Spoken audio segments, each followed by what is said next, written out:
and commit barratry on the court, which is to continue to retry a matter that's already been settled.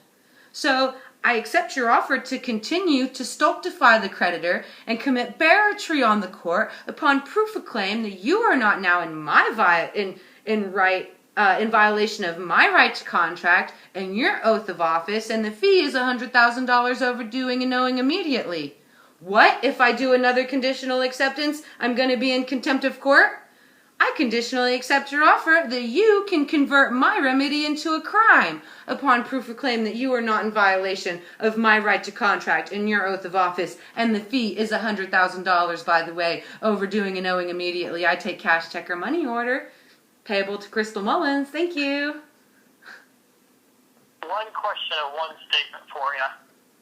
It seems to me that all these tickets, whether it's a parking ticket, a speeding ticket, a no registration on your vehicle ticket, whatever it is, like even getting caught with marijuana, it seems to me that all of it just comes down to that they just want your money. And here's my question. How long were you in jail for? And knowing what you know now, how long do you think you would have been in jail knowing what you know now? Honestly, I don't think they would have taken me off my property. You know, I don't know. I think that they could have ID'd me right there in his truck. He had all the papers he needed.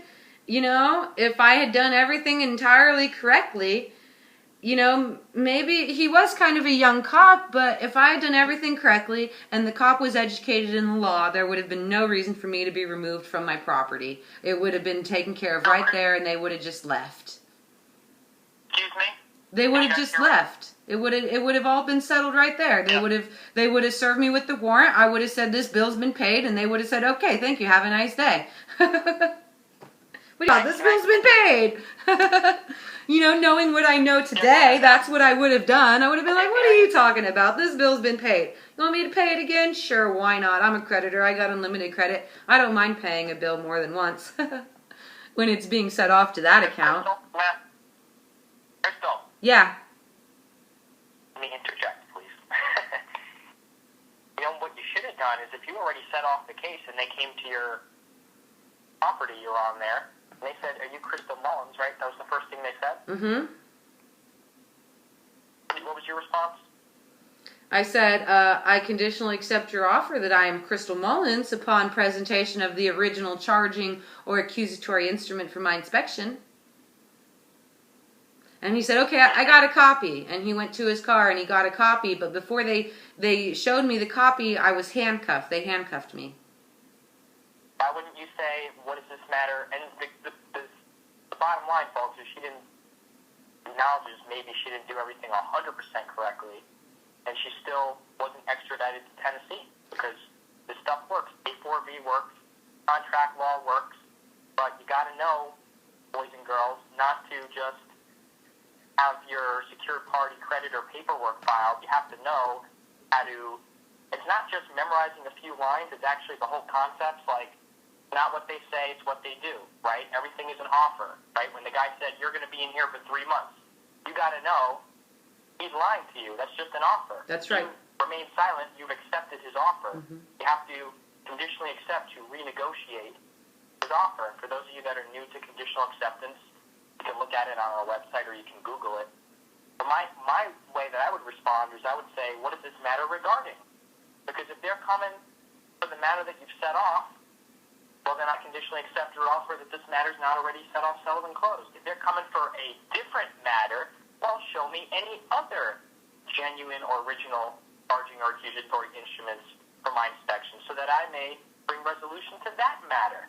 Right? You don't know what they're there for. Are you assuming they were there for the old matter? Or, you know, you got to remember, you don't know anything. What is this matter regarding? It's probably another way you could have done it, right? Yeah. And then there was the bondsman.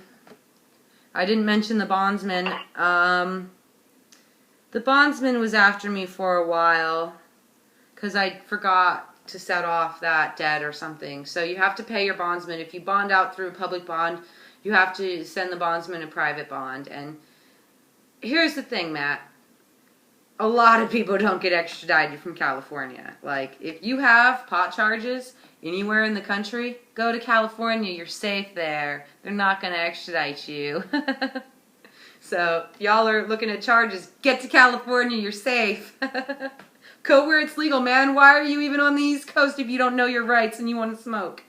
Get to California. That's training grounds. So that's the thing, is it's... But people gotta really understand, though, you're not the... I wish you would have said this at the beginning to people that are new to this, but you gotta understand, it's not necessarily memorizing what you said, it's understanding it and the concepts. Like, you gotta understand, you're not the defendant. Right. I'm not the defendant. And even though they generally don't extradite people who have pot charges, here's the thing, Matt. I know a lot of people who got charged in Tennessee even, who have gotten picked up in Fresno County with the same charges as me, and they don't get extradited, and they don't know contract law. It's because they're not extraditing people with pot charges from California. But those people spend a lot more than 3 days in jail. Like, they sat there for like a month before they didn't get extradited. You know what I'm saying?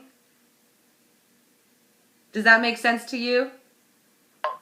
So the old, the concept that contracts take 72 hours to finalize, and you weren't contracting to be the defendant or to be the debtor. You were, in your conduct and your actions, you were separating yourself from being the defendant or the name or the surety for the corporation that they charged, which is the only entity they have jurisdiction over. So they can't charge you, the living person, with a crime. They can only charge the corporation, your name in all caps, which they created, is registered with the state and is basically a subsidiary of the United States corporation. So they charge the corporation. You wouldn't say, I'm going to be collateral or surety for the corporation, and they couldn't hold you for more than 72 hours because that's how long a contract takes, right? And they let you go in, what, 41 hours? Yeah, it was about 42 hours. So it was definitely within the 72-hour limit.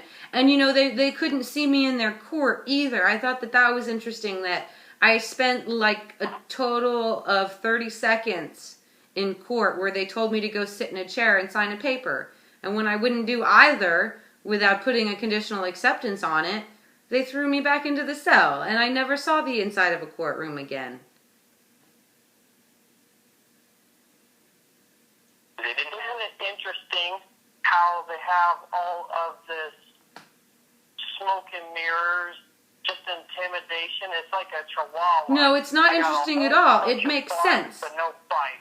No, it makes perfect sense. It's because, here's the thing, all right? They need to separate the debtors from the creditors. They need to separate the slaves from the masters. They need to separate the God-fearing from the government-fearing, okay? Do you have a conscience?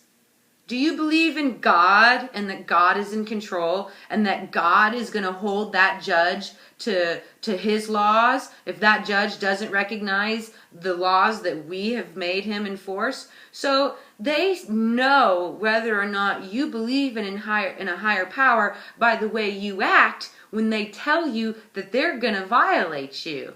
Because they'll tell you all day, we can do whatever we want. We'll throw you up in a cell and lock away the key. We're going to lock up